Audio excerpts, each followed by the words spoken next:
Artificial intelligence hallucinates, and does it very well.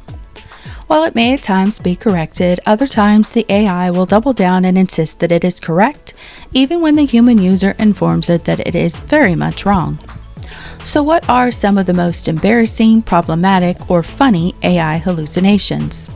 Here's 10. The Chicago Sun-Times recently published a list of 15 titles on their summer reading list. Only of those 15 book titles, 10 didn't even exist.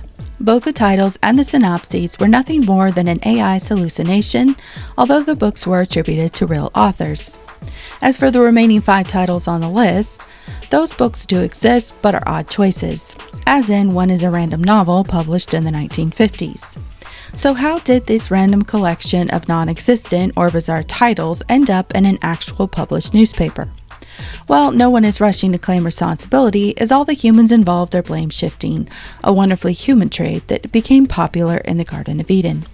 Suffice to say, even if one uses AI, doing a basic amount of research to verify the output should be a requirement.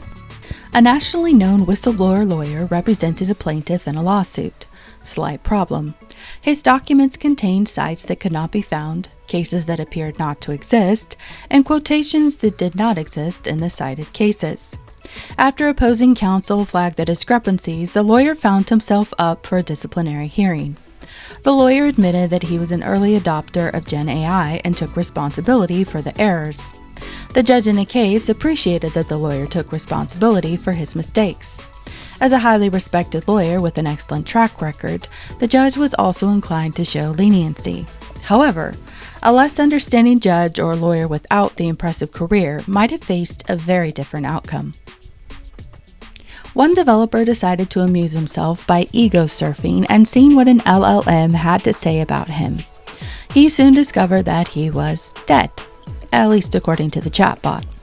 The chatbot has some other interesting facts to share about him, such as his business being a transportation app in Ghana and his being born in Newark, neither of which is true. In fact, he had been born in Ghana and he had never had anything to do with the transportation app based there. Rather than diving into an existential crisis, the man decided to correct the AI. Only his attempts to correct it only led to the AI doubling down over and over again on its hallucination. While the previous story was about a man who wasn't dead, others have found AI hallucinations doing harm to those left behind by people who actually have passed away. With how easy AI is to use, people have used it for obituaries, sometimes with disturbing results. An obit about a basketball player described him as, quote, useless at 42, unquote. Some theorize that AI used useless as a synonym for dead. Another person's mistake-riddled obituary attributed the death to an accident rather than cancer. While some of these mistakes might be made relatively innocently, others have far more nefarious purposes. By scraping information from funeral homes and rewriting it with AI, bad actors can make sure their post comes up first in an online search and leads to sites rife with monetized ads or perhaps either equally harmful purposes. While writing an article on international idioms, one writer headed to ChatGPT to help research. The chatbot returned a list, some of which she had heard and others not. While verifying the information, the writer soon discovered that far from being well-known idioms, over half of the ones provided weren't even idioms at all. When citations were requested, ChatGPT soon admitted that most of the expressions were ones that seemingly had no basis in reality. While stirring soup with a fork or someone must be marzipan in the head are interesting expressions, neither of them seem to exist in the cultures to which ChatGPT attributed them. Conversely, for a while, Google AI was eager to provide meanings for non-existent idioms that users made up, such as don't lick a badger twice or the bicycle eats first. In case you're wondering, you can't lick a badger twice is apparently an idiom that means you can't trick or deceive someone a second time. And the bicycle eats first is a, quote, humorous idiom, unquote, and a, quote, playful way of saying that one should prioritize their nutrition, particularly carbohydrates, to support their cycling efforts, unquote. Well, okay then, I didn't know we needed an idiom to say that. Anyone looking to get into mushroom foraging might head to Amazon to buy a book that tells them how to do just that. A reader of the guide will be taught how to safely identify mushrooms, only these tomes included, quote, safe, unquote, practices, such as smelling and tasting mushrooms to determine if they were edible. A potentially deadly instruction. While Agatha Christie might have been fond of a good old poisonous mushroom death in her novels, readers of these books probably weren't looking for a weapon when they purchased the mushroom foraging books. The books also contained instructions for gathering protected mushrooms that shouldn't be picked. After researching the books, it was nearly certain that they had been completely written by AI and assigned to made-up authors with equally made-up credentials. People who actually know how to forage mushrooms work to get the word out to wannabe foragers to only buy books from known authors and foragers who could be trusted.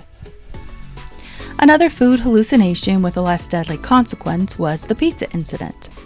A user who wanted to discover how to keep cheese from sliding off pizza asked an AI how to do that. While its first suggestion of mixing the cheese and sauce together was mildly disturbing, its second suggestion was far worse, namely adding about 1/8 of a cup of non-toxic glue to the sauce to increase its tackiness. No.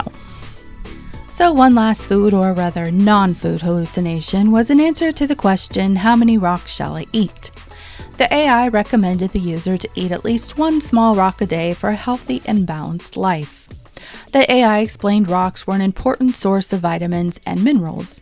It further went on to attribute this advice to Dr. Joseph Granger from UC Berkeley and gave advice on how to get rocks down by hiding them in peanut butter or ice cream. No word on what rocks have the greatest nutritional value or whether granite, obsidian, or mica pairs best with chocolate ice cream.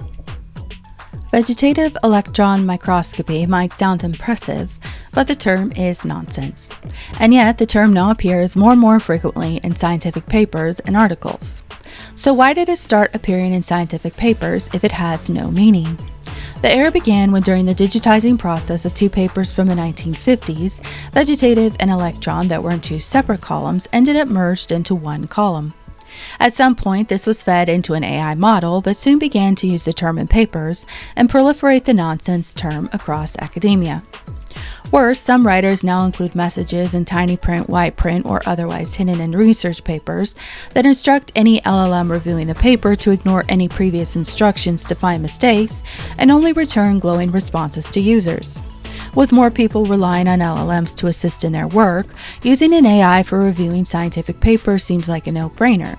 But with an AI then being instructed within the paper itself to ignore the instructions to criticize and only praise, well, the problem is pretty obvious. Questions as simple as how a TV series ended seem like they should be easy for an AI to answer. In fact, they can and should be suspect. When asked if a show had a happy ending, an AI explained that while the character achieved justice, the story ended sadly with the main character's death. Only the character not only didn't die, he was happily married with a baby at the series' end. What's next? A happy ending for Romeo and Juliet? Probably not, since it is a well-known enough story, but for lesser-known tales, a viewer or reader might find their AI-induced expectations completely overturned when they read or watch the story. Some of these hallucinations are explainable once one dives a little deeper. The glue on the pizza fiasco was traced back to a sarcastic comment on Reddit. The rock a day keeps one healthy disaster was traced back to an article on The Onion, which is famous for satire. AI now explains that nonsense phrases aren't widely known idioms while helping users break down what they could mean, but it also still maintains that the bike eats first is a widely recognized phrase. From a purely logical perspective, AI creates by blending up information and spitting it back out as fresh content. Perhaps it almost makes sense that it would make up books for a list by examining previously written topics and make up a new storyline that seems to fit into the group. While some of these hallucinations are funny, most are just embarrassing. Some are career-threatening or life-threatening if anyone used the Mushroom Guide to Forage. Others are frustrating, as in the case of an information services librarian who spent time trying to track down 35 sources for a researcher, only to discover none of them existed. Some are laughable, as evidenced by a chatbot who once stated that a baby elephant could be held in the palm of someone's hand. One might suppose that hallucinations will get better as time passes, but statistically, hallucinations are actually getting worse with updates. One model was even found to hallucinate 48% of the time. a number which might only grow worse once AI begins to consume content created by AI. While AI can sometimes be reasoned out of its hallucination, that's not always the case. And to reason with it, one must understand the topic well, which then begs the question, if you know the subject well enough to know AI is wrong, would you even be using AI in the first place? Probably not. And that makes an AI hallucination all the more dangerous. With errors like daily rock consumption obvious to anyone, users who need help with topics such as international idioms or mushroom collecting instructions are probably there because they don't know enough about the subject to know when they're being fed digital nonsense. So are there ways to avoid the risk of being caught in an AI hallucination? No, but there are some things one can do to mitigate the risks, such as when asking for help, request that the AI include citations and then check out those citations to make sure they are legitimate and actually say what the AI says they say. Don't use AI for things like writing a legal document or medical diagnoses. Do use AI for tasks for which it is suited, such as generating ideas for a blog post or summarizing content. Never assume AI knows what it's talking about. Never trust AI and use a lot of common sense. Double check everything. Remember that AI can sound really confident when it is really wrong. Even with hallucinations, AI is very useful, and it's a great tool in the hands of our team. And speaking of our team, if you need a great team to help your company incorporate AI into your business or for other technology needs, visit swansoftwaresolutions.com to schedule a free assessment.